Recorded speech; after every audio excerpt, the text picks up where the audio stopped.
Stressful, but yeah, no, like I can't do this while also having like not listen to anything else. Like a hard day. I don't know. I have to like double check 100.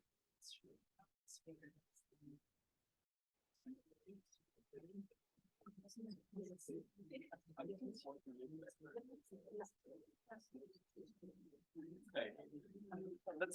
Let's get started. So welcome. This is an initiative between the Amsterdam Sustainability Institute and the course of Global Governance of Global Sustainability. And I'm very happy and honored to be able to introduce Federico Savini. He's an associate professor at in the Department of Urban Planning at the University of Amsterdam. Federico's background is in urban planning and sociology, political sociology. He's an outstanding and very successful researcher, as demonstrated by his recent ERC starting grant. It's one of the most prestigious awards that can be granted in Europe. And Federico has been leading a research agenda on degrowth and urbanization. And he's also very involved not only in academia, but also in social movements.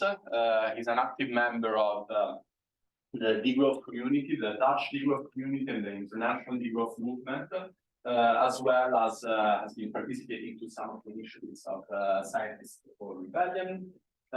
So 360 degrees actionable scholar, theorist, and activist as well. So Federico, without further ado, and then first.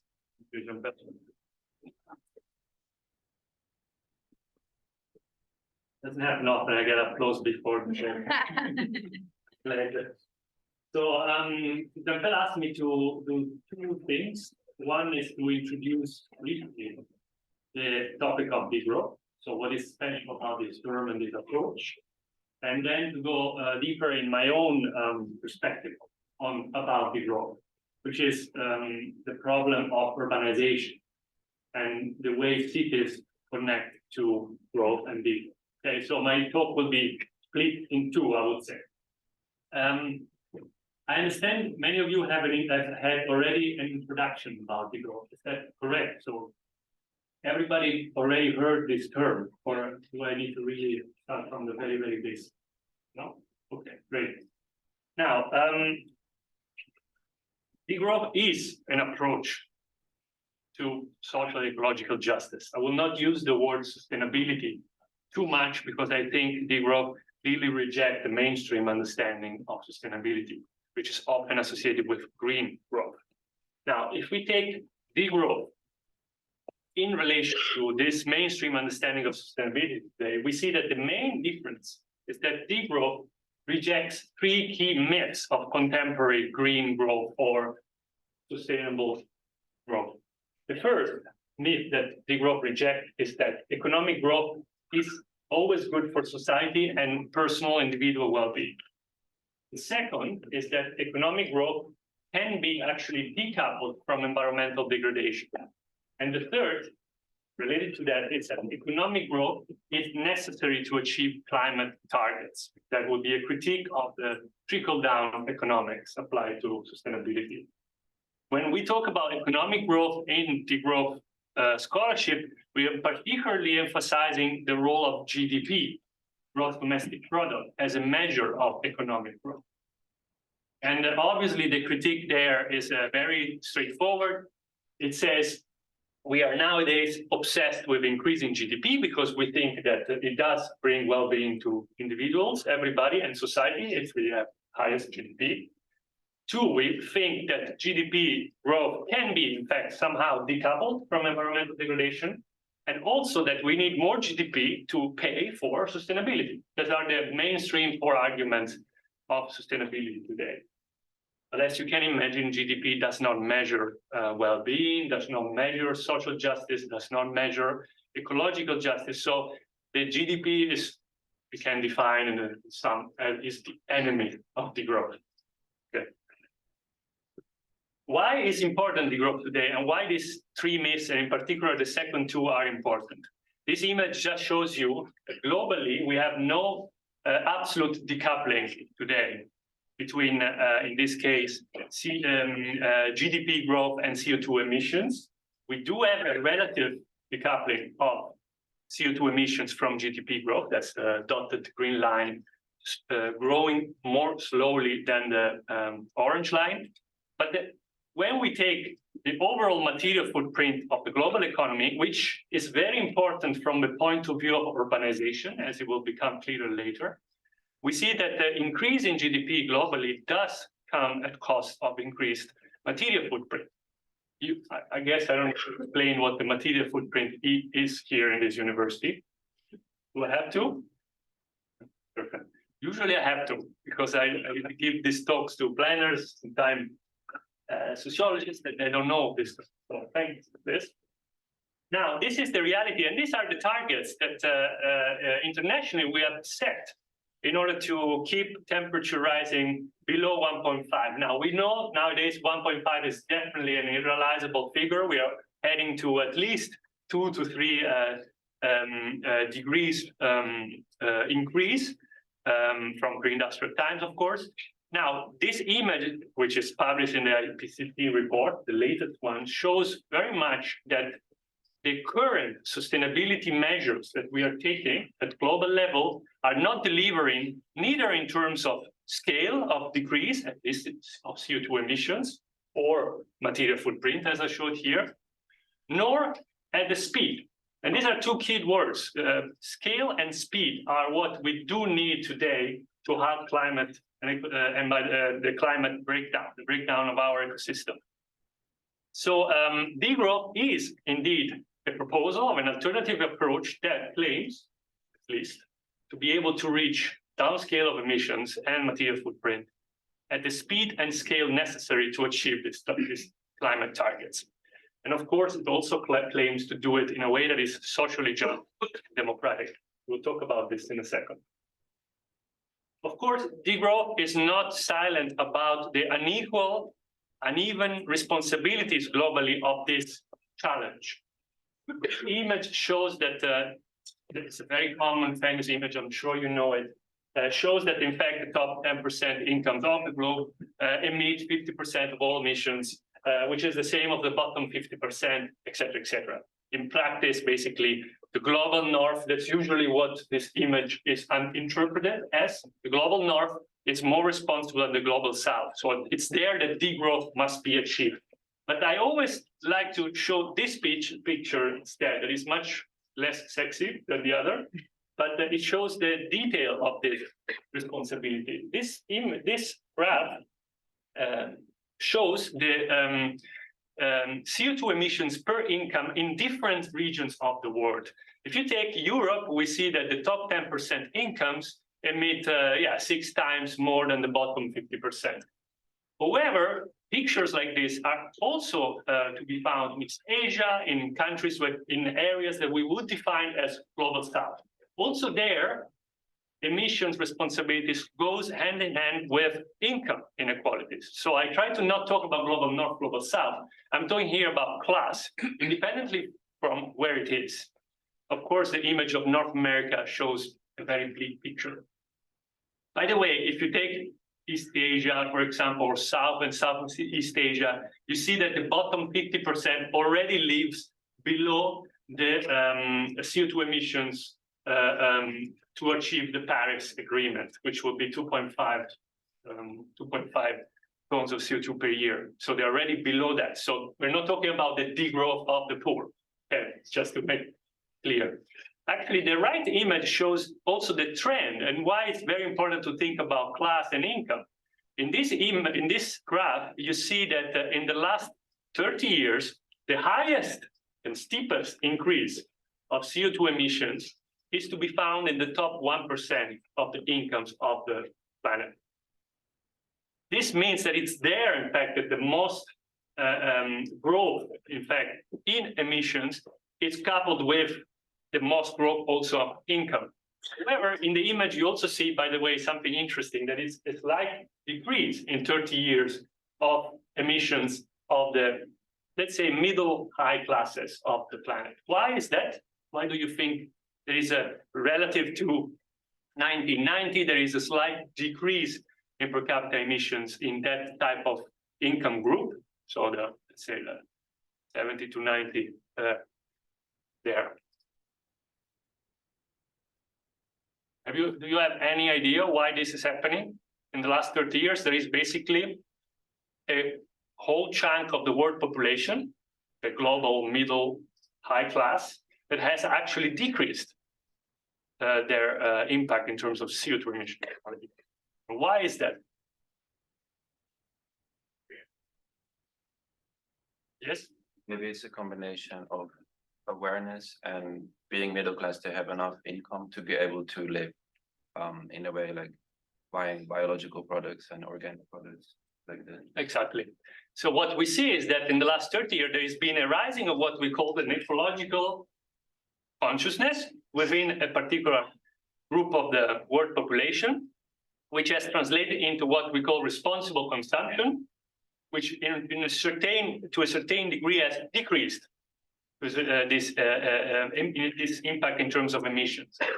Now, of course, this trend is invisible globally if we take the image I showed you before. So we need to always problematize the impact of this behavioral change within this particular group of incomes relative to the overall target. But what I think is very important to say here is that there is a chunk of the world population that not only has completely, not only has become way richer, but also has exponentially grown their impact on the ecosystem. So when we talk about degrowth, we're talking about degrowing the rich. Just in a summary statement. First of all, we're also talking about a completely different system, an economy that does not allow this to happen. Okay. Now, the first myth that degrowth debunks is that the economic growth is necessary for collective and individual well-being. There are other studies that show, in fact, that if you look at the increase of GDP and the increase in life satisfaction of the people in different countries, there is, in fact, an improvement of life satisfaction relative to the increase of GDP up to a certain point. And after that point, we see that the increase of GDP does not translate into life satisfaction, at least perceived life satisfaction. This situation basically shows that, for example, the USA has a very high GDP per capita, but has the same life satisfaction of Venezuela, which has a much lower GDP per capita. This is called the Esterling paradox. And it shows, in fact, that it's not automatic that more GDP will lead to more and better lives. And actually, I always feel I am a bit of a ridiculous having to tell this, because if you ask people, what do you value in life? They don't tell you I value a new phone or a new car, but they tell you I value a family, I value friends, a good place to live, et cetera, et cetera. It's so obvious that mainstream economists don't get it still, but still it's very obvious, right?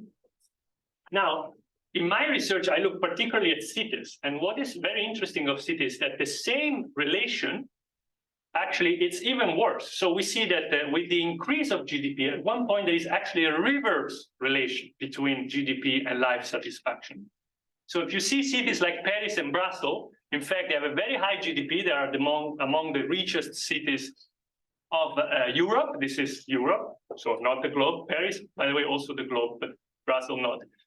But you see that their mean life satisfaction, in fact, is relatively speaking, less than other regions. The top regions that have not understandable names, these are regional areas according to the NAT2 definition of the European Union, are mostly to be found in North Germany, Scandinavia, Denmark. There people feel very happy to a certain degree. Why do you think that there is an inverse relationship between GDP growth and life satisfaction in cities in Europe? So why cities like Paris and Brussels, while being very rich and wealthy, actually people are not very happy to live there. Yes. Is it possibly inequalities? The quality of income, yes. Cities, France Yeah. is very centralized. Exactly. So big cities, and in particular, sprawling cities. So cities with large urbanized areas, with large suburbs, Paris, Brussels, big suburban cities, have high commuting times, have a lower quality of life, and they often involve a large geospatial segregation between high income and low incomes. And that's where at one point the growth in economic terms and spatial terms of cities tend to be a problem rather than a solution. I'm not being, yes? What is also perhaps interesting to note here is that these are two different types of indicators. So GDP is per capita is a mean. Yes. I'm saying this because we spoke about this in the class, while life satisfaction is probably collected based on extended surveys. So perhaps it's actually more representative than the GDP, which is that it's just an average. Yes. Indeed. Thank you. So in light of these evidences, what does degrowth mean? Degrowth can be summarized basically as a planned downscaling of all activities that are environmentally harmful and socially alienating, starting from those that are less necessary for the well-being of humans and the environment. And it's very important to point out that the less necessary. On the other hand, degrowth is also a planned increase of all activities that regenerate the ecosystem and improve social well-being, starting from the fulfilling of basic needs. And this is also a very key word. So in fact, the most common image of the donut economics guru of Kate Raworth usually shows this double movement of increasing the foundational economy, the basic needs, and decreasing the impact on the environment of less necessary productions and consumption. Now, this is the effect of degrowth, not really degrowth. Degrowth is a form of, it's a way to organize socio-economic relations, of course. But the aim of degrowth is indeed to reach this type of targets. When we talk about less necessary, obviously, many of the common degrowers out there, they always point at the very obvious less necessary type of consumption and productions, usually private jets, SUVs, yacht, etc., etc. But of course, there is a line where the situation becomes much more political, where there are some consumption and production that needs to be debated democratically, because they might not be obviously less necessary or unnecessary. Now, given this definition, for me here, I just want to show you the amazing variety of degrowth scholarship that is out there. Okay, so this is basically more or less a summary of all different degrowth scholarship, degrowth subgroups, degrowth research streams, you can call them as you like, that are available out there today. So basically, degrowth is a different socio-economic system. But of course, the way we question the current system, the angle we take to question the current system will determine also the type of alternative system that we aim to achieve, one that thrives out of planetary boundaries, et cetera, et cetera. So the ecological economics stream usually focus on, indeed, the increased GDP within the carrying capacity of the planet. Those people tend to focus on sufficiency economies, the foundational economy, and mapping of different modeling of GDP alternatives to planetary boundaries or other ways to measure well-being and wealth. So, for example, the gross happiness index and things like this. That's one stream. Then we have also cultural research streams. They focus very much on the popular culture of consumerism and self-exploitation.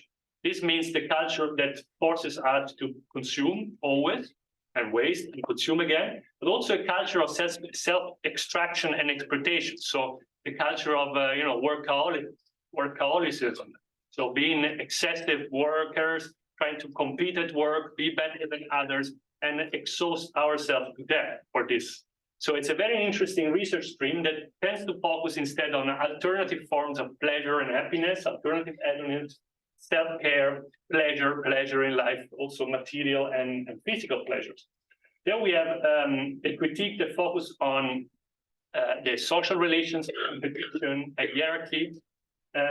This stream obviously looks at anarchism as an alternative way of organizing society in a non-hierarchical way. And it's a very strong stream within degrowth and a very historical one. So anarchists have a very clear argument about the hierarchy that our system created and how damaging are for ourselves and the environment. Of course, you have the anti-capitalist critique. So the critique to commodification, the fetishism of the commodity in both labor and nature, and a lot of anti-capitalist literature. So I would say degrowth is a post-capitalist alternative.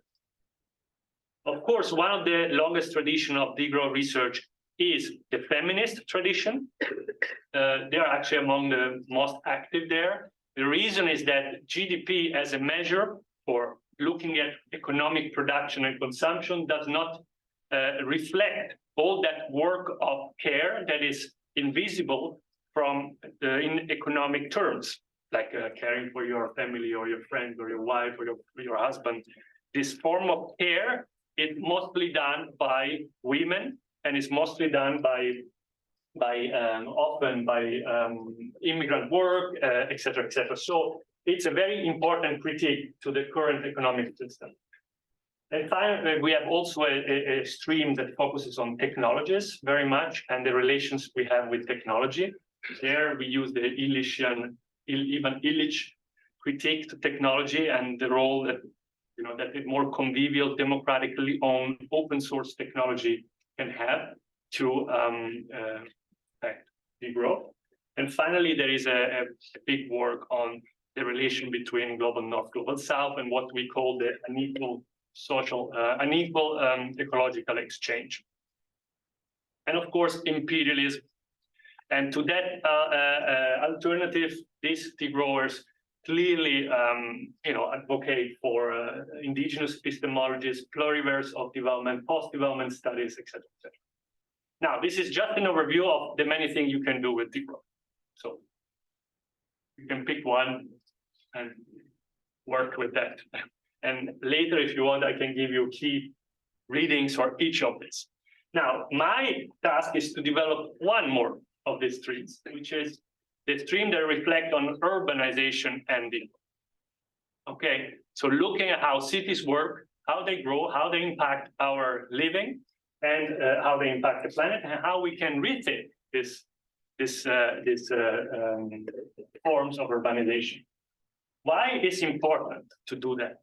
Because we know by now that since the big, deindustrialization of the 80s, particularly in the countries of early industrialization or global north, as you want to call them, cities have become the engines of economic growth. So the GDP of a nation is actually produced in cities, not only in terms of manufacturing, but actually in terms of ideas and added value in the economy. So in fact, also we see that the top 600 cities of the world, in fact, produce 2/3 of the global economic growth today. This means that there are some large cities that are also extremely important globally as big machines of growth and, I would say, environmental distraction. In fact, cities cover just 2% of the surface of the planet, but 75% of all materials in the economy are actually consumed by cities, obviously because of buildings, infrastructures, and consumption, but also food. Finally, if you look at the top assets of large investors, very wealthy investors, we see that real estate is, in fact, the third one, the most relevant one. The third most relevant. First is energy and commodities, and the second is art. So that's the second top, let's say, second sector for top wealthy investments are in art. And why you would say so? yeah, they like to buy art to put it in a bank in Switzerland. Nobody can see it, but they know that that art will not lose value. So it's an investment asset. And I would say from the point of view of degrowth, this type of art would be also less necessary relative to other goods. These are just two books of the many that celebrate almost at an obsessive level the value of cities as economic champions of the world and as sustainability laboratories of the world. So I'm sure you're not familiar with these works because it's not maybe urban studies, but yeah, very known there. So this is why I think it's very important to look at cities from a degrowth perspective. Now, many urban scholars or more urban scholars and urban practitioners, policymakers will tell you, wait a second, cities, especially in the global north, and especially in some parts of Europe, are actually very sustainable, and people are happy there. If we look at CO2 emissions, they're going down. There is an absolute decoupling, in fact, in some cities like Amsterdam. So we see less CO2 emissions despite GDP growth of the city region. And so why do we need to degrow cities? I mean, well, the answer, again, you could say obvious answer, is that the sustainability of urban areas comes at cost of global, of increasing ecological footprint globally, and also comes by shifting the cost of the sustainability transition to other parts of the globe. I will give you a few examples because I think it's important. This is just an example of how the cost of the clean, smart city economy, one that is based on digital productions, digital consumption, and of course, electrification, it impacts other parts of other areas outside of cities, very far outside of cities. The extraction of raw materials and the processing of waste are two of the clear examples how sustainable urban development impacts the planet. If you take the footprint, this image becomes even more clear. In fact, we know that the materials needed for the clean economy of cities are actually becoming increasingly scarce. I just take lithium here because probably the most, on the one hand, the one is increasing the most. We expect this to be 5 times more than today in 2040. And this is, by the way, a low estimate. But also in terms of footprint, this is how a lithium mine looks like. I mean, probably you know it better than me. It's an extremely large amount of land that gets consumed in order to produce this material. And this, while knowing that even if we would cover one city like Amsterdam with solar panels on their roofs, so without consuming land, we would cover only 2% of the energy demand of the city. This means that I'm not against clean energy, obviously, but it means that if we think about renewable energies without thinking about reducing the demand of cities, we're just, as we say in Italy, digging a hole in the water. We're just, building more energy, and eventually we'll consume a lot of land and materials. In fact, this image shows you the footprint in terms of square meters per megawatt hour of particular energy sources, and I highlighted the renewable ones. Of course, solar on roof is the most effective. Again, it would be enough for 2% of the demand of cities today. But if you take solar on ground, you see that the actual footprint in terms of land is similar to that of coal. And if you take wind, and that's the most interesting, you see that the footprint on land is very, very large. Now, the reason is because, of course, near wind turbines, you cannot build houses, obviously, or that's why we don't have wind turbines here in the middle of the city. But of course, you can build wind turbines in the sea if you own sea as a country. If you don't, you have another problem. And finally, the third problem of current sustainable urbanization policies is the fact that if they are applied to a system that it's geared to generate profit for private owners from investments in green economies, this system will produce inequality. And the new frontier of inequality within dense cities is what we can define as low carbon gentrification. This means basically the cities, yes, are decreasing CO2 emissions, very cool, but actually this is done by poaching out, displacing poorer social groups outside of cities. Now, this image on the left is the Pipe of Amsterdam, here nearby, is the most dense urban environment of the country, and is also one that has been showcased as the one that has been the most sustainable in the last 10 years. They decreased car use, they put parking underground, they isolated houses, they put bikes, blah, blah, blah, avocado stores, salad, poke bowls, etc., etc. However, it's one of those places where you cannot actually live if you have, let's say, medium income, I would say, in this city. And of course, the same happens everywhere. This is just another example of let's say, flagship project of sustainable urbanization in Milan, the famous vertical forest, which obviously has created a whole gentrifying effect in the neighborhood around the so-called Isola in Milan. It's the neighborhood that looks very similar to the Pipe, I would say. I mean, it's a similar type of neighborhood, similar age. So my point is, given these conditions, that we need to think about an urban degrowth agenda.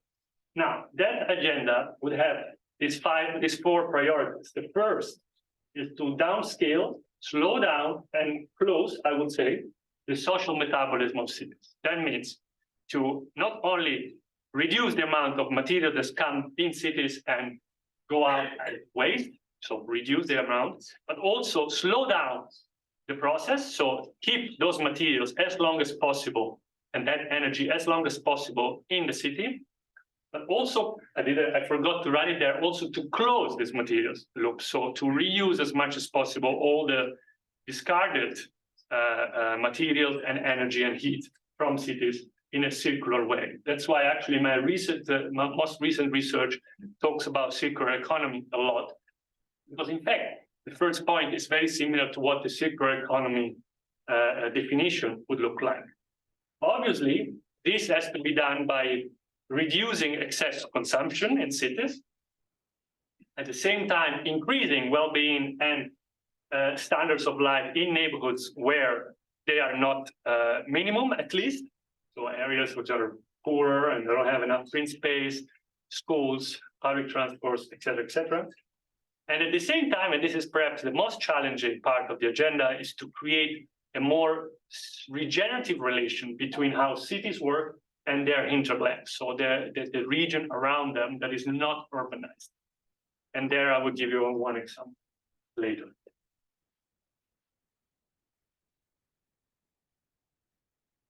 Now, this graph is complicated, but I will make it simple for you. Shows the complexity of this challenge in an urbanized environment, because it shows you a bit how the built environment, socioeconomic growth, economy, and the ecological dimension of urbanization relate to each other. I'm still perfectioning this illustration, but this is a more or less between version. There were worse ones. There might be better ones, but so let me explain you briefly how cities grow, and then just to give you an idea how they can degrow. Let's start from economic innovation, the obsession of urban governments. Economic innovation, right? That's the obsession. Economic innovation always leads to obsolete urban fabrics. So that means a change in the type of economy automatically makes the space that we have built obsolete, not fitting that new economy. Clearly, you can see it, for example, with post-industrial redevelopment applying to the media economy. You can also see with this area, I mean, it's great to be here because I can just point at the window and show you the craziness of this. You can see, the financial economy, that's how it looks, very material. This financial economy, if we will collapse tomorrow, all of this will be obsolete space where nothing can be done in it. So we'll have to demolish and rebuild. Now, obsolete space leads to investment, real estate investment in readapting that space. Those investments require debt, always. That component, debt, will push for further investment, often in urban renewal projects. Because if you have a debt, you need to make money to pay that debt. Okay, so paradoxically, debt makes you having more debt. It's one of the beautiful things of capitalism today. Now, that urban renewal, so valorizing real estate to generate value through which you pay debt, will generate displacement. And that's what we commonly know as gentrification. So we renew an area which has what we call a good rent gap. So the gap between the actual value and the value in terms of money that you can create by renewing that, like the pie. Then you create displacement. Displacement, basically, people cannot pay their rents anymore. That displacement will trigger urban expansion because those people need houses. And where are those houses? Out of the cities, far out from the center. That's where we put the poor people these days. In the periphery. This urban expansion will generate more consumption of land and, of course, infrastructures, capital. It's great. Sprawl is a great money machine. You build infrastructures, you build new houses, you sell cars to go to the places far, you sell electric bikes, fat bikes, mud bikes. They are very good for people living outside of the city. They can come in very quickly. So urban expansion generates urban consumption. And more urban consumption demands economic innovation. Think about the fat bikes. More, you need electric bikes. Yes, we produce them. To produce them, we need new models. We need design, we need batteries, we need all the things, and so on and so on. So this circle of growth is how cities work. However, the problem is that the ecological dimension, of course, also suffers. So of course, an increase in investments will increase also the demand of materials and heat and water, which will increase the ecological footprint of the city, and therefore also the waste as one of the components of that. And of course, you can always try to compensate by having some circular policies that try to reuse waste, to put it back into the process of building and investing. Now, this type of circle, basically, it's always expanding. So if you look at the footprint of cities today, we see that it increased from 2 global hectares per person to 5 to 6. In Europe, we're talking about 5 to 6 global hectares per person. In the United States, we talk about 12 to 15 global hectares per person. Why? Because there are sprawling cities. In fact, it's again one of the key dimensions of it. So I hope I made this image a bit more clear. Can you give me a sign? Yeah, okay, great, thanks. Now, this also shows you the many entrance points of a degrowth agenda. You can talk about debt, we can talk about gentrification, we can talk about infrastructure, we can talk about economic innovation, for whom and how. So yeah, there's many things to do, and I'm alone here. I'm not, I can't do all of them, but there is a big group of people I will show you later that work on this. By the way, the production, the result in real terms of that process is usually first investment in specialized economies, the so-called agglomeration effects. So if you want to be a very effective investor, you tend to actually hope that a big part of the city is working for one sector usually, because that's more sure that your investment will generate returns. That's why we have areas like this in Holland, which are fully covered by glass houses. It's one specialized sector that has a lot of footprint.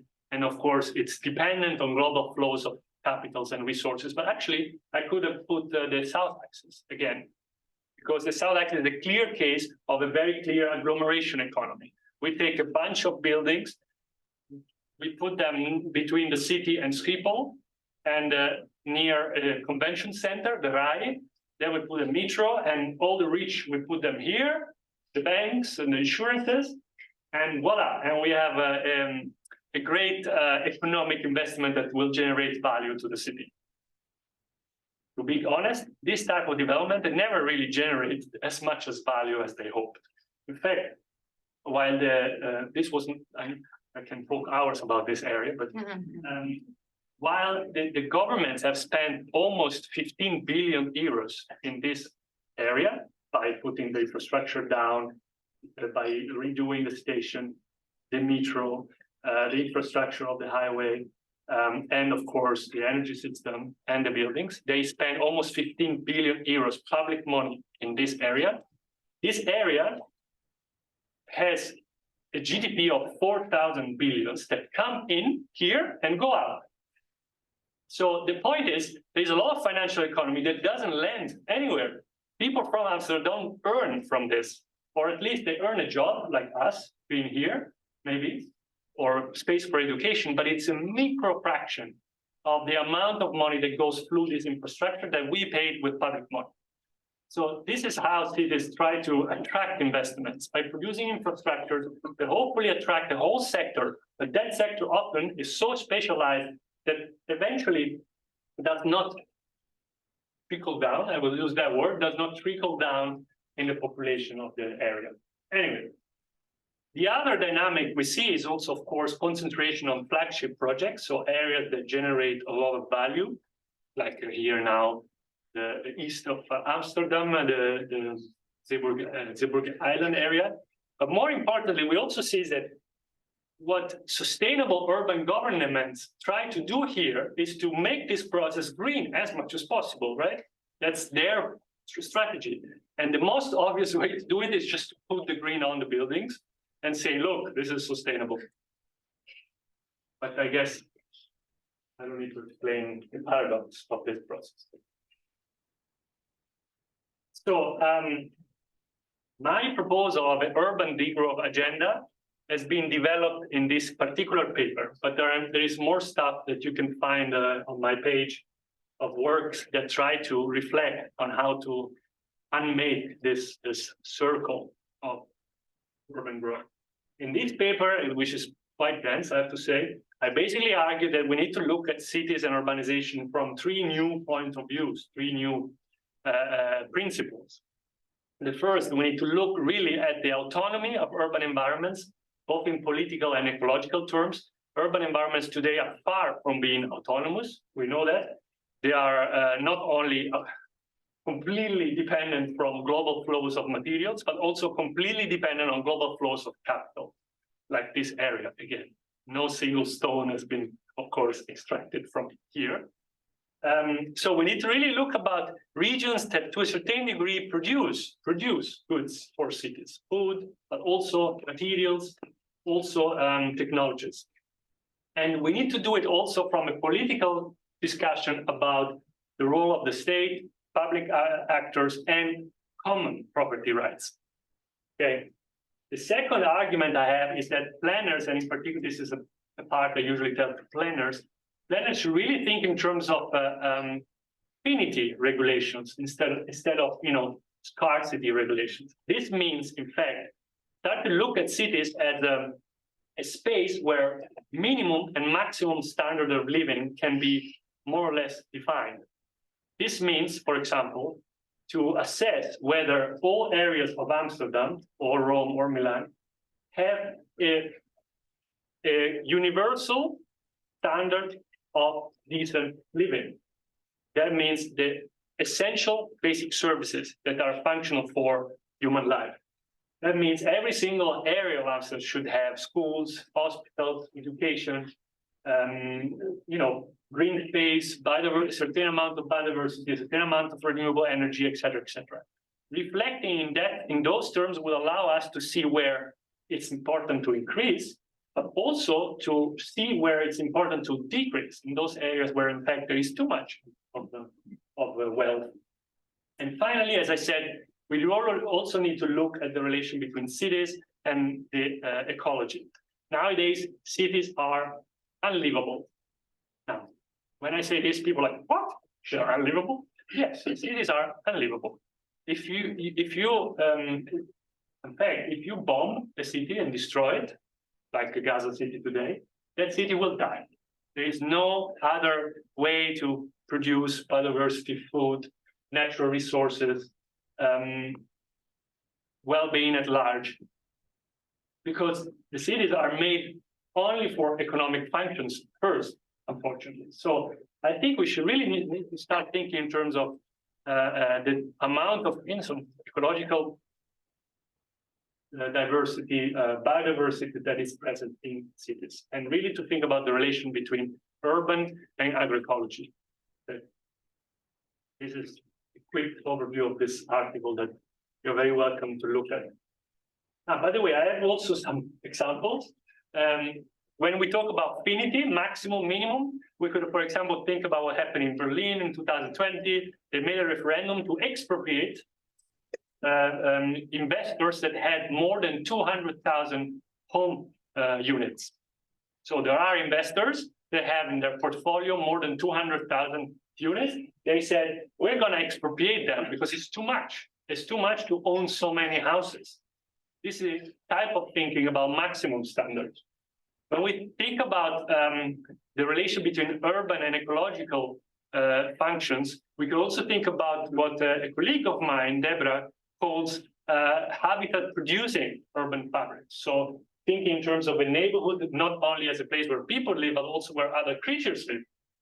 And this is just a map between an artistic and a design project where she planned or thought about a plan of the area of the north of Amsterdam, the north of The Hague, as a space that produces biodiversity. But also, I mean, looking at the region not only as the usual way as a commuting space of people and money, but instead as a region as a producing space, as an agroecological space, could be another way to indeed move towards what I defined as an urban degrowth. This map has been made by a colleague in Utrecht, Julia Spanier, which talked about a region in Colombia that is organized, putting at the center agroecological functions. So if you want to know more about this type of proposals or food for thought, you can of course also look at this book, came out 1 year ago, more or less. There we actually reflect about much more implications of this thinking in the field of living, of course, mobility, but also on the role of governments, the type of relation between the commons and public administration. We talked about the type of regulations that need to be put in place to slow down and downscale the metabolism of the city, but also the way cities can become spacing for nurturing biodiversity. And finally, typical of a degrowth debate is also to think about inner values of people doing degrowth. So thinking in terms of our positionality, but also the type of values we try to put in our work and our practice. Okay, that's the last chapter of this book. So thank you for listening. And since more or less 3 weeks, I made a website which is called postgrowthcities.com. Part of that. In this website, I collect all other materials and people. In fact, there are also faces of people working on this issue. There you can access a bit of literature. And if you register on the newsletter, you will be updated on new stuff that comes up. At the moment, it's more a dissemination tool, but we'll see what will become. Please visit the website. Thank you.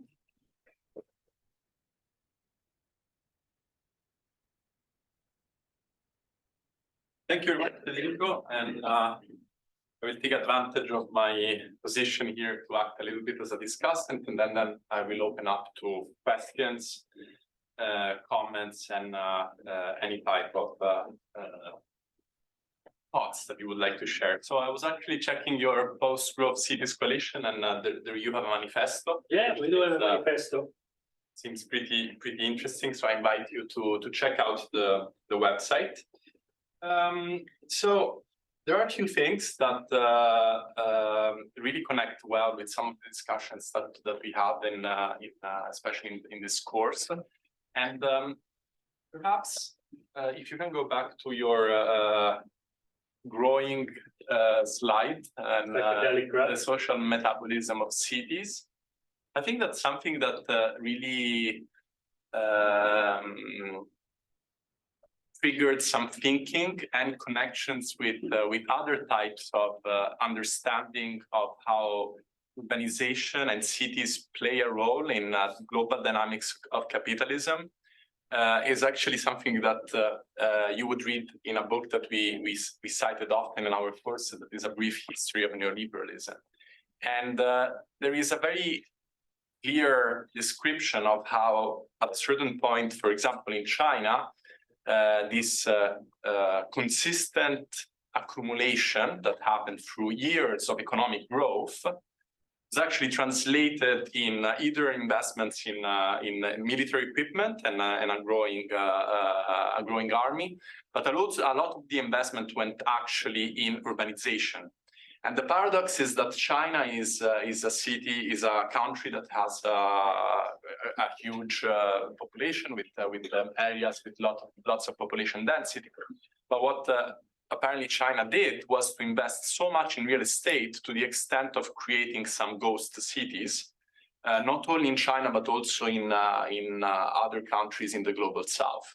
And so the reason why this was happening was in that case for absorbing the working force, but also for fundamentally absorbing somehow an excessive level of capital accumulation. So I think that is an interesting point, and I wonder if somehow you can see the connection here. But the other aspect that I also, and I'm still going back to the some of the debates that we touched in our conversations on neoliberalism, is that what perhaps is also here, but is not graphically represented, is that in this process of urban sprawl and distribution of people in the space, there is another counter pattern that is concentration of capital. So what is happening here is that you perhaps speak about gentrification, but what is happening here is capital accumulation. So once again, it is once again a dynamic where the current type of capitalism is leading to capital accumulation and concentration of resources at the expenses of the environment and of society, with an economic type of process that feeds this concentration of resources in the hands of few. And this is a very good example of how 15 billions of public money, so resources that in reality should be used to redistribute, are actually being used to concentrate. And I'm not surprised that, of course, the tax system that was created here with the logic that you want to attract investments is actually a system that favors international financial flows, but it doesn't trickle down. It doesn't redistribute. So this was a little bit of a comment, but perhaps also like a question about how you would frame the dynamic of capital concentration within your graph, and if perhaps you can make it even more complex. It's not, but no more complex. But so the first point, yes, what you described is what has been defined by David Harvey first, but many others, a capital switch. There was the time when, in fact, capital from industrial groups got switched into the real estate sector. The reason why in the 80s there was this capital switch to the real estate sector was exactly because the obsolete urban fabric. There was a huge amount of obsolescence because the economic sectors had changed. So the industries were delocalized to the global south, or emerging economy, you can call it as you like, and the cities had this surplus of obsolete urban fabric. Obsolete urban fabric calls for investment. That's why I put investment after. In fact, when you have obsolete urban fabric, you tend to see actors with money coming, deciding to invest those money in a product that lasts for many years, real estate in particular, or infrastructure, that generate return. So what's happening in China now is again now in the last 20 years, it's maybe just a very high speed phenomena like this. So there we see that the speed of this process is much faster. Now, the reason why big real estate investors like to have surplus, so they always like to have some vacancy, is again because of this. Because by having surplus, you can actually, in fact, you can start thinking in terms of how to reuse that surplus, how to retrofit it, how to change it. So there's always a degree of surplus as well. This is, of course, related to debt, which is obviously has become very clear in 2008 when the global financial crisis was caused by the default effect of an economy indebted through real estate. This is just to say, in fact, this process happens in many urbanized, in all urbanized parts of the capitalist economy. And in fact, the reading there, I would suggest to have the urbanization of capital by David Harvey. That book, which is not printed anymore, but you can find it in the library, explains you a bit of the process. About the concentration of capital. So what happens in cities, as I showed in the slide before, is true that very, very wealthy groups, a large amount of capital tend to be concentrated in relatively small parts of the globe. Cities are already a very small part. We're talking about 1 to 2% of the globe. So it's already very concentrated. But within cities, also we see capital flowing in a very unequal, uneven way. But why is that? It's because capital goes where there is this very relatively, positive rent gap. It goes where there is a certainty of added value production. So you see investments targeted in areas where there is expectation of increase of real estate values. So rich real estate investors don't invest in the Palmer; they invest in the pipe. They invest in the South Axis. Why? Because they see that here it's more likely that their real estate will gain value. But how does real estate gain value? Here it's important to say it's not out of the blue. It's because we have here an economy that thrives out of what I call specialization. So if we say here this will be the future of the financial economy, the global economy of Amsterdam. This was actually how they sold this project in 1994 to the government. They said, this is the future of the financial economy of Amsterdam, and you need to have it because otherwise we will shrink and we will die. So that's how they told the national government to invest 10 billion euros here. And the government said, talk to their real estate investor friends. Of course, they have them. The big consortia for real estate investments, the advisory companies that advise real estate investment. They tell them, oh, would you fancy an area where there is a whole financial economy where you can build big buildings and make a lot of money? They said, and so this is how capital works. And in fact, the whole process was to create certainty for real estate investors. If you would put one of these buildings, let's say the ugly building, the RDV building, it's there. It's new with some bushes on top. You see the beige building with the bushes? They don't look the nice bushes. They are actually dead. But they were supposed to look like this. Anyway, the building of RDV, which is one of the top architectural firms of the country and globally, working a lot in China today, by the way. This building, if you would put it in my neighborhood in east of Amsterdam, will have a very low value because there is no, the economic atmosphere, the economic environment there does not fit that type of building. But here has a very high value. So again, because it's a financialized district. So just to explain, this is why we see capital concentrating in particular areas within cities. And in my graph, I try to explain it, by looking at, it's basically there. It's between economic innovation and investments. There is a concentration of capital process within cities and across cities. And we well know that also debt plays a very clear function in certain types of political projects. Let's open up to the public for any questions and comments. Yeah, you said you often speak to urban developers and that you give these types of presentations to them as well. How do they receive it? Like, what do they talk about? What do they find interesting? So when I talk to developers, they are within development corporations. There is always one or two persons that are just given the task to, explore, innovate, do research. These are the people who are a bit more like, okay, my job within this company is to actually do that, to talk to scholars, find the new trends, see whether there is anything for us. So they do it because it's their job and they're happy to do it. However, we should not forget that these units within large companies are just a small minority. The main business, the core business of this company is completely disinterested in this process.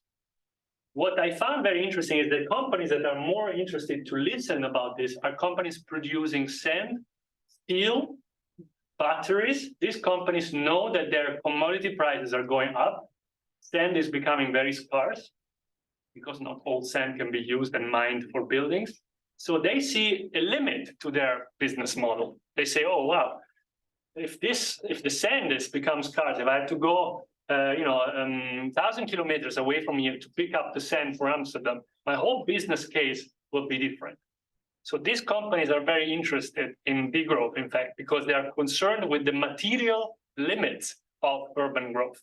But the companies looking at finance, they really cannot care less. So what then is the, well, I mean, it's a little skeptical to say, but what then is the point of giving such presentations if they all don't care at all?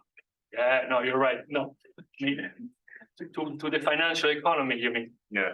Yeah, they don't ask me, so I don't give them. If they would ask, I would do, and ask them this question. Maybe I would ask them, what do you do with it? Would be curious. I was at a meeting about the ESG benchmarking. You know that? Yeah. Of course, yeah. Sometimes I assume my students don't know these things, but yeah, good students. And they were very interested in understanding how including more or less the circular aspects of this talk within their benchmarking systems. And they were also very curious about how to include the lifespan of buildings within the sustainability benchmarks. Yeah, for them, it's a way to regulate their own investments. Yeah, but what is the point? It's a good question. Yeah. Was there? Can you give us practical examples of how you would apply your degrowth agenda? What we would do in practicality? Yeah, of course. There is a whole list of things I could do, and they can be, first of all, categorized according to these three things. So first of all, I would establish, let's take the housing sector. Maybe it's the most tangible. Then we can talk about nature and ecology.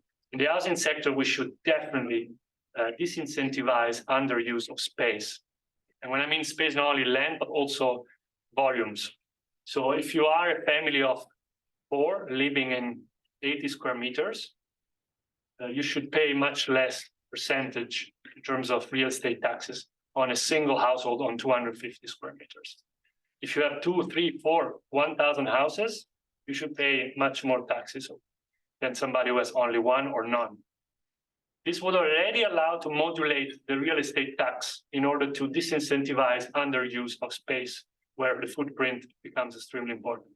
That's one example. The other example, I would first of all invest massively in social housing, so housing for use, not for investment, and promote housing cooperatives that allows to take out the housing object from the financialized market. These are cooperatives work exactly in that way. They keep housing for use. They, of course, are not private owners, so they cannot sell and buy as much as they want. If you regulate well, you can also allow them to stay forever as owners of that object. Of course, when I talk to architects, we talk a lot about the alternative ways to design buildings that allows them to be very high quality, but very low square meters per person. We know by now that the sustainable ratio would be about 20 square meters per person. That's why before I said for people in 80 square meters. 20 square meter per person globally would allow us to live within planetary boundaries. Globally, that means a lot more for people living in slums, but a lot less for people living in penthouses. Well, I mean, much more. Of course, I will shrink dramatically airports and aviation. That's would be the very first thing to do. And for that, we need to deal with international trade agreements, as we learned just yesterday in Amsterdam. But yeah, for the agroecology, for developing an ecological consciousness in cities. Most of our cities do not allow us to relate to ecology in any way. They are made for our brains, not for our bodies, right? We can socialize with networks, but we can't produce good bacteria for our guts. And so I would do that by increasing massively the biodiversity in neighborhoods, even at a very small scale. For example, one of the fights that Amsterdam is having, I think, is very symbolic. You know very well, the Lutkemer polder in the very fringe of Amsterdam, near the airport, is fighting now to be the last agricultural land in a city that has lost any agricultural function.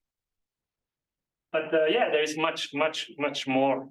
I have a whole list that I need to write down somewhere. On mobility, of course, if even the 15-minute city, you heard about this concept, right? The 15-minute city was, discussed a lot, but the idea is very good. The idea is to have all your basic needs fulfilled within 15 minutes of, let's say, biking from your home, let's say walking from your home. There is this, 110, 103 rules, basic stuff. This rule basically says that from your home, you should be able to see 1 tree. From your building, you should be able to access 10 trees. And from your neighborhood, you should be able to access 100 trees. And that would just mean, building trees in a way that is very distributed within cities. This is, of course, design. But eventually, all of this can be possible only if we tackle property, if we tackle the capitalist, let's say, structures that promote cities. So yeah, we can go on forever on this. It is clear that there are some proposals that are actually hitting some very core centers of power, and in such a sense, they are revolutionary in terms of the type of opposition that they would raise.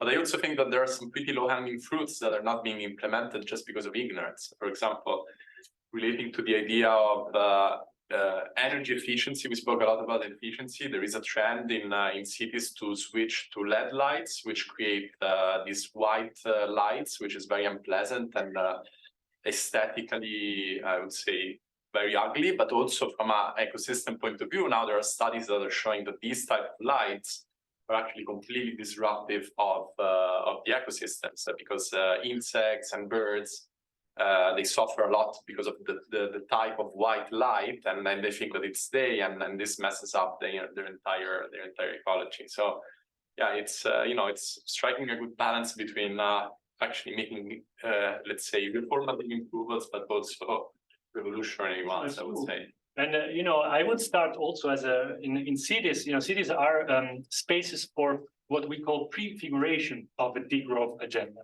Prefiguration means practicing degrowth in the real life now, to show how it would be possible to upscale it, or in a later stage.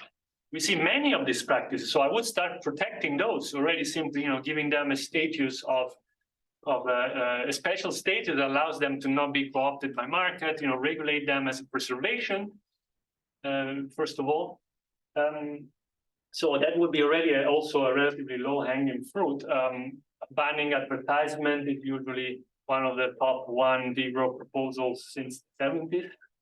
Banning advertisement for environmentally harmful consumptions, namely meat and aviation, that would be the first two. But yeah, in general, I think the degrowth agenda should not be naive. It should really focus also on class inequality, property rights, and profit. That's where this grow machine thrives. So we really need to address basic services. We need to tax excess, focus where there is that excess. That's why, sometimes people ask me, oh, you are a teacher, you work at the university. Do you know that university is very environmentally impactful? That it's environmentally impactful, but it's way below some of the top, sectors, aviation, real estate, and agriculture, first of all. So let's start there, first, and because universities are also essential needs, and they bring social value, and they also give jobs, by the way. Anyway. Other questions or comments? Yes. Yeah, could be a quite weird question. But under this kind of degrowth strategy, how can we still keep one city attractive?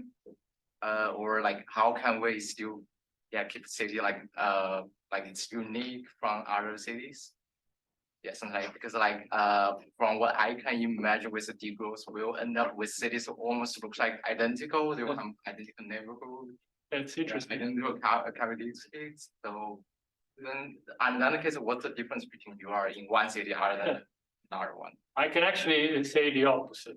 A growing economy tends to make cities the same. We call this Disneyfication, or the lack of authenticity is the prime problem of global city development, where in fact global capital tend to land and produce the same urban fabrics everywhere.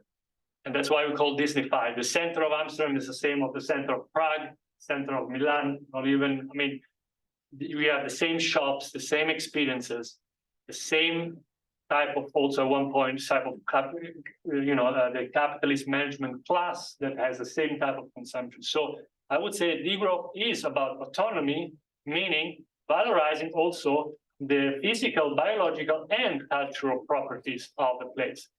And the critique to degrowth, I think, is the opposite. Is that sometimes it's very much identitarian or neo-communitarian. So they tend to think that cities can be governed by themselves, have their own way of living, food, eating, and that become actually an enclave.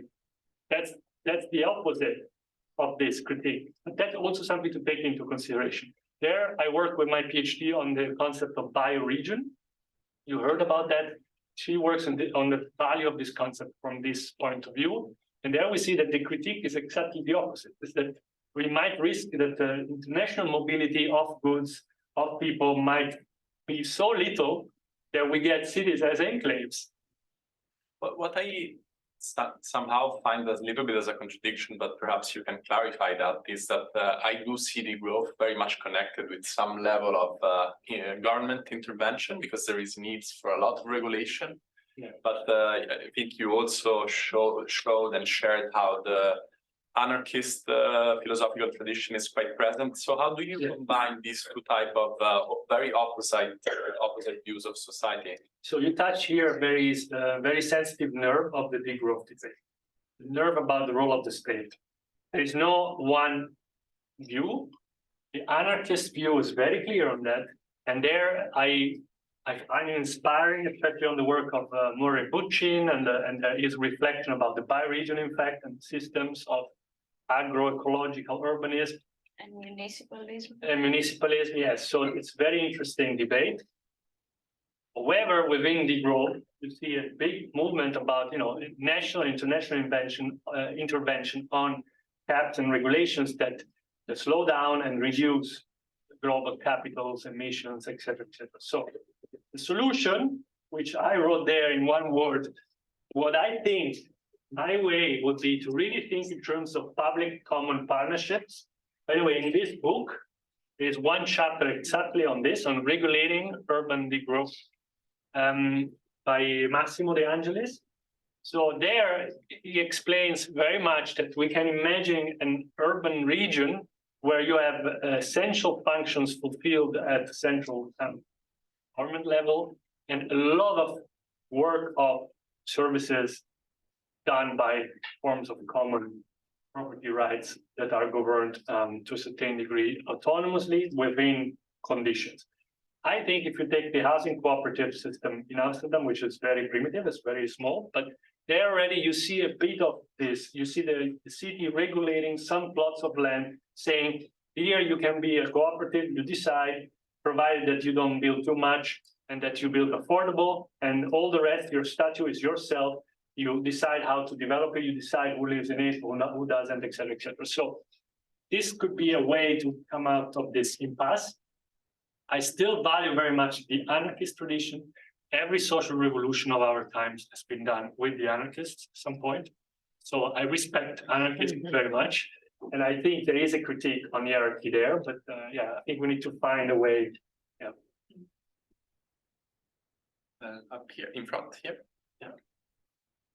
Me, first you, and then you. Yeah. Yeah, well, I guess for this kind of plan, you also need very strong communities in your cities, because you have sort of like coming from under approach. But how would you approach that? Because I think also the design of the city also has a big influence on that. Yeah, yeah. So actually, funny enough, just today on the Parole, there was an article of a lady who celebrated 40 years to live next to her neighbor. And she was like, wow, look, I'm in the pipe and living 40 years next to my neighbor. The point is, communities don't come out of the blue. They're there, but they tend to be destroyed by this process. So if we slow this process, especially the urban renewal displacement process, we might be able to keep them for long periods of time and allow the community to grow. So yeah, it's a bit of a chicken and the egg. Is that correct in English? Chicken and the egg issue. So you build on communities in order to make them more, solid against speculative dynamics, and those communities can then reinforce themselves. That's in theory. But we do see that, in fact, paradoxically, the neighborhoods that are less affected by this dynamic, so those that are poorer, tend to have a stronger community because they are not, destroyed every 10 years or renewed every 10 years. And with the same perspective, when we intervene in space with gentrification, we do a very big damage to the community. So I hope you answered the questions. So I would say that at the mainstream level, there is no still broad debate around growth. I was wondering what's the situation in the environment, and also which are the ways that the growth are considering to bring out the growth agenda to the mainstream level. The mainstream left, yeah, that's a good. Mainstream left is difficult. So degrowth is a concept that is mostly developed by academics in order to make sense of what's happening out there in the world of anti-capitalist, anarchist, feminist, etc., movements. Now, many of those movements like the word degrowth because it gives them some sort of framework of reference of what they're doing and why it's important for the environment and for society. So it's a conversation between movements and academia. That's why we use degrowth.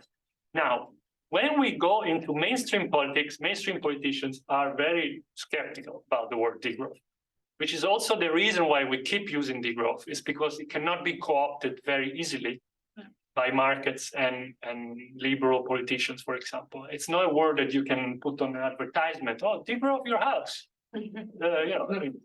People will not buy it. So that's why we stick to that word.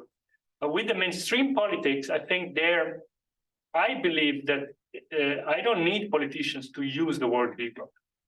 As far as they say what degrowth advocates, if I am a left populist politician, which I think we need, left populist politician, I would say, guys, it's not fair that these ultra wealthy people own so much and you own nothing and they fly all over the planet and you don't fly.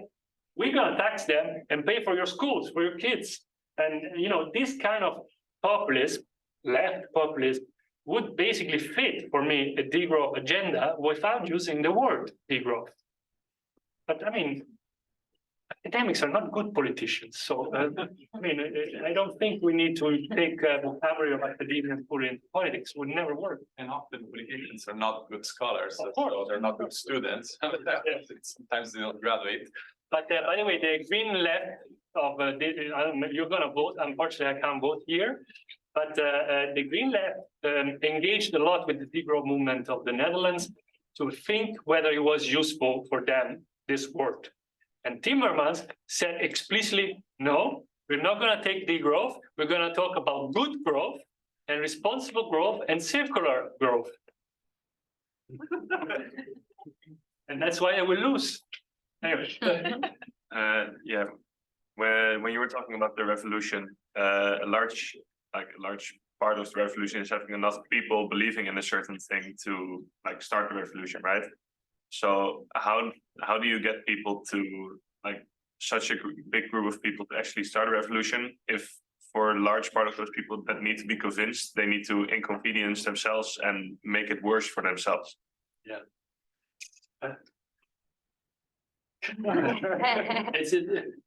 You asking me to be short? No. I also want to react to that comment, but no.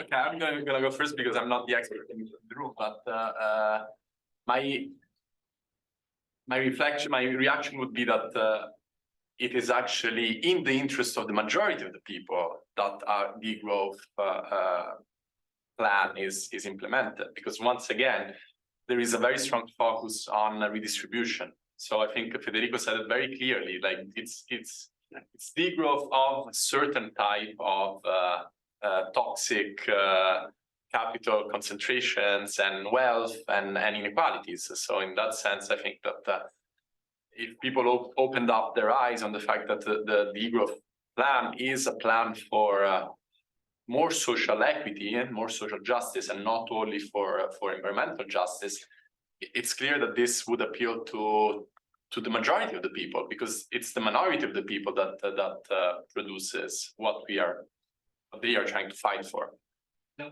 Yes, but I understand your question. Like, how do people at one point understand this? How they come to understand, oh, actually, this is good for me, right? Because now they think growth is good for me because I can have a job, I can buy a car, I can buy a new phone, I can have a nice house, while they know that they're being fucked by somebody who has a bigger car, a bigger house, and many more houses, right? So the point is, how do they get to know this at one point? So this is a very important question. And I think even Gramsci, 100 years ago, asked himself the same question. How do we make clear to people of the entire Europe that socialism and communism communism is good for them? This was the question of Gramsci, in fact. Now, we didn't answer that question, but he helped us. So he talks about hegemony, but in point, he was talking a lot about public culture. He was talking about public culture. He was saying, we need a massive deployment of a new counter-hegemonic culture. We need to involve media, television, cartoons, comics, video games, all that stuff that is public culture needs to kind of be mobilized in order to develop a different mindset about what the world is. And that's why I think that the work of scholars in public culture, which was here, popular culture of consumerism and self-exploitation, people like Sarah Paulson, Miriam Meissner, which happened to be my wife, sorry. Yes, but she's working on this. Another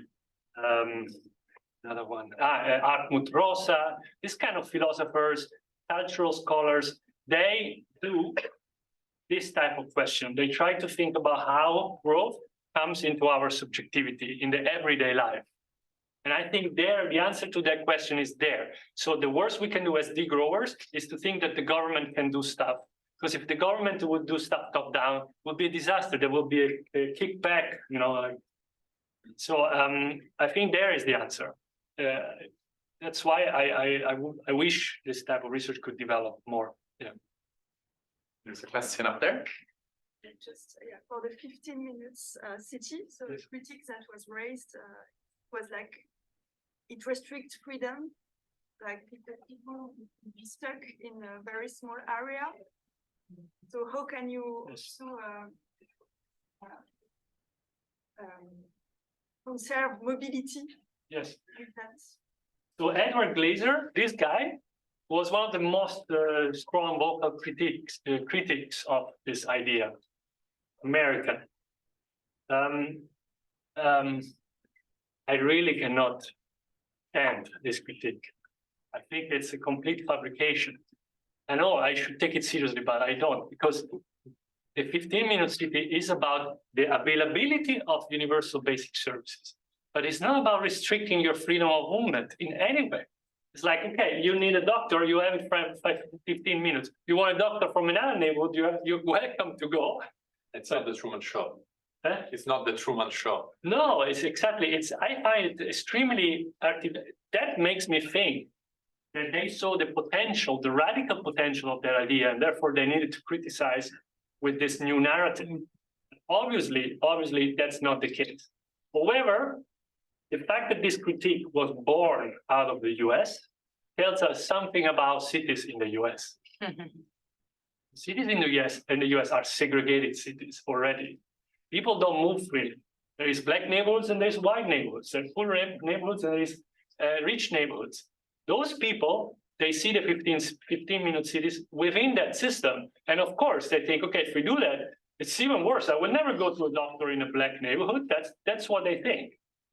But this is why the Americans got crazy about this idea, which was instead produced where? In Paris, which is a very hyper-diverse, not income-wise, but more diverse than American cities. I think there you see a bit why the Americans were so worried about it. Talk about doctors, for instance, in France, where we have like huge suburbs, and the doctors, they don't want to work there. So there is a high concentration of doctors in the city center, and there is no doctor in the suburbs. So it would mean to force doctors to work. No, but you don't, I mean, if you take the 15-minute city as a design concept, which is what was made for, not as a government policy, it was a design concept. Then he would tell you, okay, there is a banlieue in the northeast of Paris. That banlieue lacks this whole amount of essential services, right? So planners there, which there are planners that think about the quality of space of those areas, will think, okay, we need to invest there. In what? Not in doctors necessarily, we need to invest in the quality of space, make it nicer, livable, and then doctors will go there because people will be also happier. So the point of marginalized, segregated areas, ghettos, is that they are completely overlooked by policymakers because their focus is where money can be made, so where rent gaps are high, and then the little crumbs of the trickle down are invested there. So we need a massive investment and massive growth in investment in segregated areas, absolutely. And then there will be, so there are plenty of positive cases in cities in Europe, also in America, where there's been this regrowth of interest in this type of areas. And yes, the controversial aspect there is that you might have to adapt to those neighborhoods. You might have to invest in a way that those neighborhoods become, to a certain degree, more diverse, and communities might change. And there is a bit of resistance there, of course. But if the process is well done and slow, I mean, in planning, we do a lot of this. There are techniques to do it well and democratic, yes. Perhaps a couple of more questions before we wrap up. So yes. Do you think the concept of degrowth is more likely to succeed during a recession or during? So degrowth obviously is not a recession. Recession is the failure of growth, and that turns into shrinkage in the cities. The problem, this is a very important question because de facto we are heading towards a situation where we might have to radically rethink our economy because our life support system will be gone. It's a climate catastrophic situation that is already happening in some areas of the world. Now, the question, what will we do in that situation?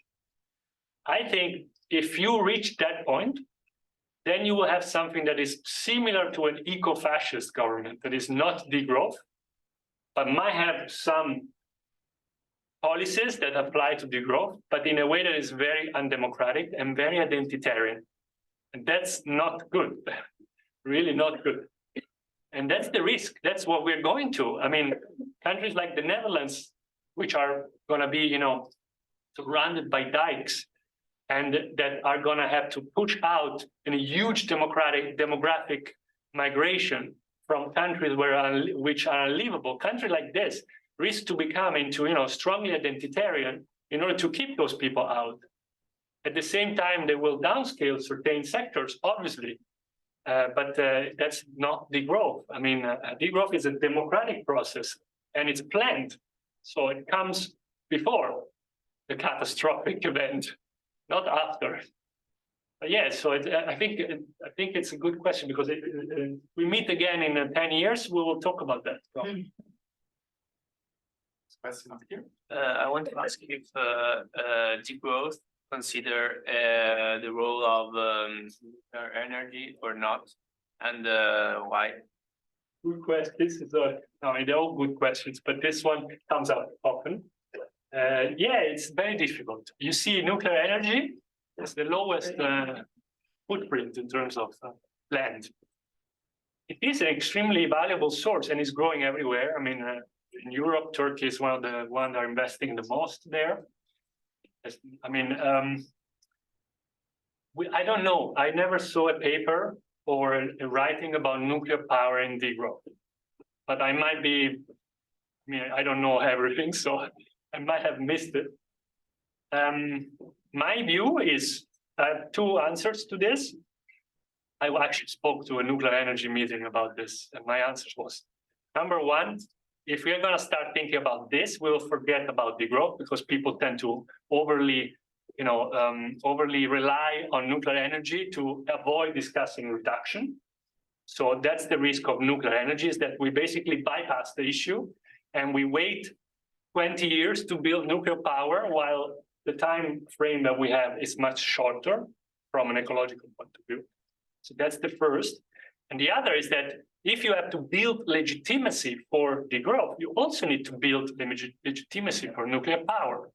And we tried that 40 years ago, and it failed in many countries where people didn't like to have this nuclear power plant. So maybe, maybe it's not so clear cut. It's not so clear. I mean, I would say that it's absolutely not clear, in the sense that actually the environmental debates around nuclear energy show a very strong criticism about the fact that nuclear energy is a clean source. So it is only the sort of narrow view on CO2 reduction that could present nuclear energy as a clean source. Because as a matter of fact, it's an extremely, not only risky, but it's also an extremely resource dependent type of energy production that evidently produces some very strong cases of global unequal exchange and environmental degradation. I refer to, for example, the destruction of Niger as a country, which was brought to the brink of total food insecurity because of uranium extraction from a colonial power. I also understand that in reality, construction of nuclear plants are not going that fast. So in the US, for example, there is clearly like a focus on nuclear power, but actually for financial reasons, many projects have been on hold for many years. So there is also an economic argument there, and it doesn't seem that they are providing the returns to be attractive enough. And of course, look at what is happening in terms of the constant anxiety that we experience, for example, for the nuclear power plants that are in Ukraine in a situation of conflict. So one of the threats that the militaries, the NATO has been consistently worried is bombing of the nuclear power plant at Zaporizhzhia. So yeah, I mean, I would actually be very surprised, and I don't think that there is there is very little. I can think of only few environmental thinkers that really are pushing generally for nuclear power at this point. I think this is a completely. I think from a degrowth perspective, it's really not talking about new technology. Just distracts you from the real problem, which is the demand. Even, by the way, in terms of unequal ecological exchange, also renewables are not great. We extract lithium, cobalt, we mine this stuff. So it will not be great also if we just invest massively for years and years in extracting materials because we know that the issue is at the source, which is the demand of this energy and the use we do of it. That's why, building, for example, everybody tells me, oh, Holland is building a huge wind park offshore, right? Yeah, but 20% of that energy goes into harbors and data centers. It's energy that is being wasted. So even if it's clean, we're not using it for essential goods. So that's the debate in degrowth, also relative to relatively clean forms of energy. And I would not consider nuclear, as you have said, one of those. Okay, Federico, thank you so much. Were you raising a hand there, or I think we're good unless there is really some last burning comments or questions? No, I think we reached the end of our session. It was really inspiring, and thank you so much. I wanted to make an announcement for the students, but let me get offline.